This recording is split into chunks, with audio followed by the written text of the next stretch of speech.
এই জঙ্গলের সবচেয়ে বড় সত্য হলো কেউই কখনো ঘন সবুজে ঢাকা একটা শান্ত জঙ্গল, পাশেই আছে একটা ছোট্ট পুকুর।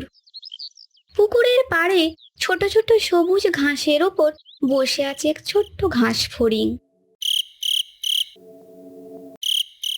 সে নিশ্চিন্তে ধীরে ধীরে ঘাস খাচ্ছে।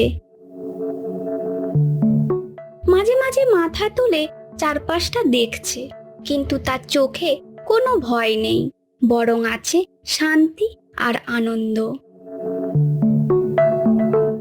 এই জঙ্গলটা তো আমারই রাজ্য, এখানে আমার আবার কি ভয়? কোনো ভয়ই নেই।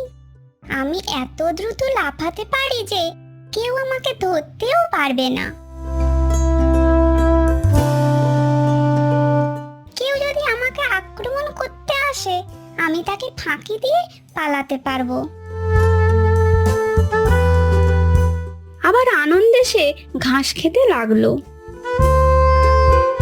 কিন্তু এই শান্ত দৃশ্যের আড়ালে লুকিয়ে আছে আরেকটি চোখ।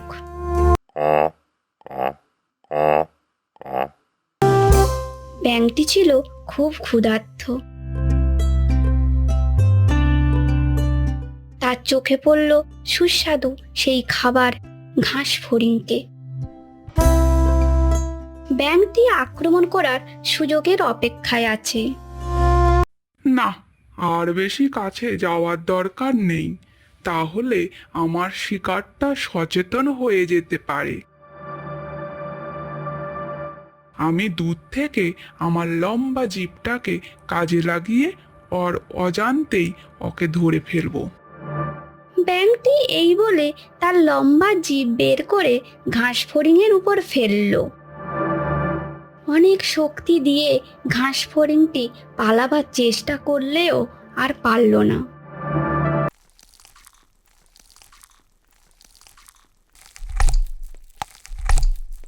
এই জঙ্গলে টিকে থাকা সহজ কাজ নয়। আমি জানি কখন লুকোতে হয় আর কখন আঘাত করতে হয়।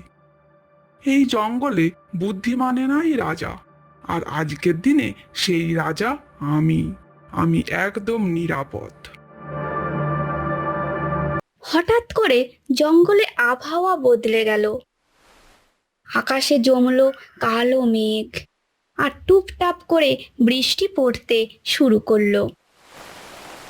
এই বৃষ্টির মধ্যে মাটির নিচে এক অন্ধকার গর্তের মধ্যে লুকিয়েছিল আরেক শিকারী, যে অপেক্ষা করছিল সঠিক সময়ের জন্য। অবশেষে বৃষ্টি নামলো। এই সময়টা সবচেয়ে ভালো। সবাই অসতর্ক হয়ে পড়ে। আমারও আর অপেক্ষা করা চলবে না, বেরোতে হবে খাবারের খোঁজে।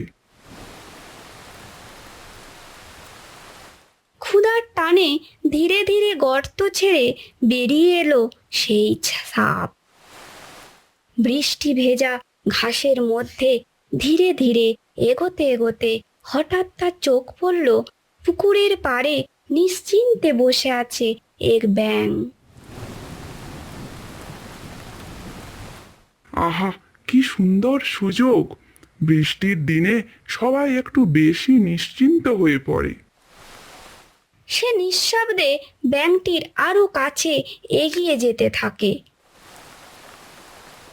এই ছোট প্রাণীটা বুঝতেই পারল না বিপদ কতটা কাছে চলে এসেছে। সাপটি একটু থেমে ঠান্ডা গলায় বলল, যারা নিজেদের খুব নিরাপদ ভাবে তারা সবচেয়ে সহজ শিকার। সাপটি কিছুটা দূর থেকে তার জিভটি বারবার বের করছে আর বলছে, আর কাছে যাওয়ার দরকার নেই। আমার জিভ বলে দিচ্ছে শিকার আর কত দূরে আছে। আমার জিভ শুধু স্বাদ নেয় না, পথ দেখায়, আর শিকার কত দূরে আছে তা বলে দেয়। প্রকৃতি সাপকে এমন এক অনুভব শক্তি দিয়েছে যার মাধ্যমে সে দূর থেকেই তার শিকারের উপস্থিতি অনুভব করতে পারে। সাপটি আর দেরি না করে ব্যাঙের উপর আক্রমণ করলো।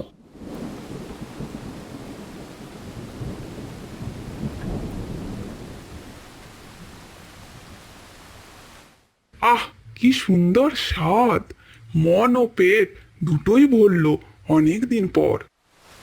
এই জঙ্গলে টিকে থাকতে হলে নিজেকে সব সময় সতর্ক থাকতে হবে।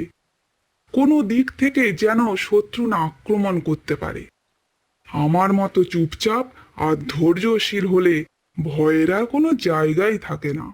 এখানে আমি একদম নিরাপদ, কেউ আমাকে ছুঁতেও পারবে না। অনেক ওপরে মেঘের ফাঁকে ভেসে বেড়াচ্ছিল এক তীক্ষ্ণ দৃষ্টি ঈগল।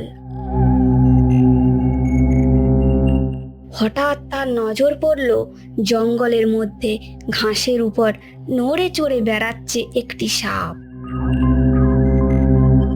এই আকাশই আমার রাজ্য, এখানে থেকে কিছুই আমার চোখ এড়ায় না।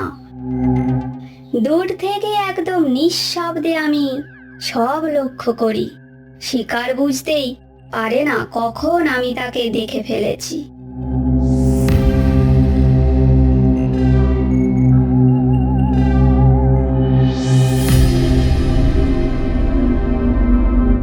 আমার তীক্ষ্ণ দৃষ্টি আর নিখুঁত সময় আমার সবচেয়ে বড় শক্তি। শিকার টের পাওয়ার আগেই সব শেষ করে দিই। এই জঙ্গলের সবচেয়ে বড় সত্য হলো কেউই কখনো নিরাপদ নয়। অতিরিক্ত নিশ্চিন্ত আর অসতর্কতা সবচেয়ে বড় ভুল। প্রত্যেক প্রাণীর সতর্ক থাকা উচিত, কারণ বিপদ কোথা থেকে আসবে তা কেউ আগে থেকে বুঝতে পারে না। সবাইকে লড়াই করেই বাঁচতে হবে।